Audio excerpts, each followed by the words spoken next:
दोस्तों नमस्कार। रूसी राष्ट्रपति व्लादिमीर पुतिन से जुड़ी बड़ी खबर आई है, जिसमें उन्हें अपने देश की जनता से माफी मांगते देखा गया है। साथ ही अपने दोस्त भारत से भी उन्होंने अपने देश की मदद करने की रिक्वेस्ट की है। यह पूरा मामला क्या है, तो इसी को लेकर करते हैं विस्तार से बात। दरअसल यूक्रेन से युद्ध शुरू होने के बाद से रूस और वहाँ की जनता अलग अलग परेशानियों से जूझ रहे हैं, क्योंकि यूरोप और अमेरिका ने उस पर कड़े प्रतिबंध लगा दिए हैं। तो अन्य देशों से रूस का व्यापार करना मुश्किल हो गया है। वहीं रूस से बड़ी बड़ी कंपनियां अपना कारोबार समेट चुकी हैं, जिसके कारण रूस में जरूरत के सामान की बेहद कमी और बेरोजगारी बढ़ गई है और लोग पैसे न होने के कारण अपनी जरूरत पूरी नहीं कर पा रहे हैं। साथ ही वहाँ महंगाई हद से ज्यादा बढ़ चुकी है। इन दिनों रूस में सर्दियों का मौसम चल रहा है, तो वहाँ नॉनवेज और अंडों की डिमांड हद से ज्यादा होती है, लेकिन नॉनवेज के प्रोडक्ट महंगे होने के कारण लोग अंडे खरीदकर अपना गुजारा कर रहे हैं, जिसकी वजह से रूस में अंडों की मांग में बेतहाशा वृद्धि हो गई है और उनके देश में हो रहा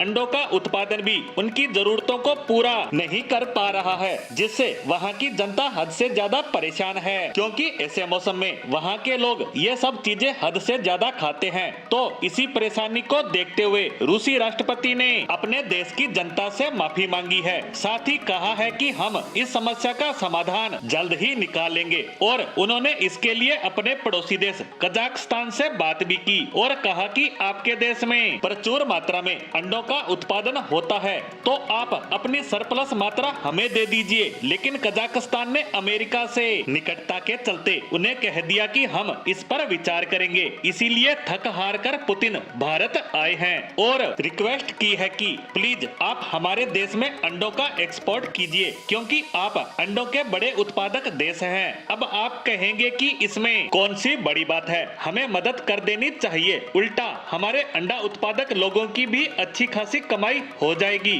और रूस की मदद भी हो जाएगी, हमारा एहसान भी चढ़ जाएगा और सरकार की इनकम होगी वो अलग। देखिए, आप ऐसा सोच रहे हैं तो यह बिल्कुल सही है, लेकिन यहाँ पहले भारत का रिस्पॉन्स जान लेना चाहिए, जिसके बाद आपको पूरा खेल समझ आ जाएगा। देखिए, भारत ने रिस्पॉन्स में ये कहा है कि हम आपको अंडा एक्सपोर्ट कर देंगे, जितना आप कहेंगे उतना दे देंगे, लेकिन इसके बदले में हमारी भी एक शर्त है, यानी बदले में हमें भी कुछ चाहिए और वह है मार्केट एक्सेस। दरअसल रूस भारत से कुछ समय के लिए ही अपनी अंडा मार्केट खोलना चाहता है और जैसे ही उसकी जरूरत पूरी हो जाएगी और मांग कम हो जाएगी, तो वह भारतीय उत्पादकों के लिए मार्केट फिर से बंद कर देंगे। इसीलिए भारत ने कहा है कि ऐसा नहीं होगा, आप हमें लिखित में दो कि भारतीय अंडों के लिए रूसी मार्केट हमेशा ओपन रहेगा, यानी फायदा बराबर का होना चाहिए, क्योंकि इंटरनेशनल ट्रेड पॉलिसी और जियोपॉलिटिकल ऐसे ही चलती है। ऐसे में अब देखना होगा रूस इस पर क्या रिस्पॉन्स देता है,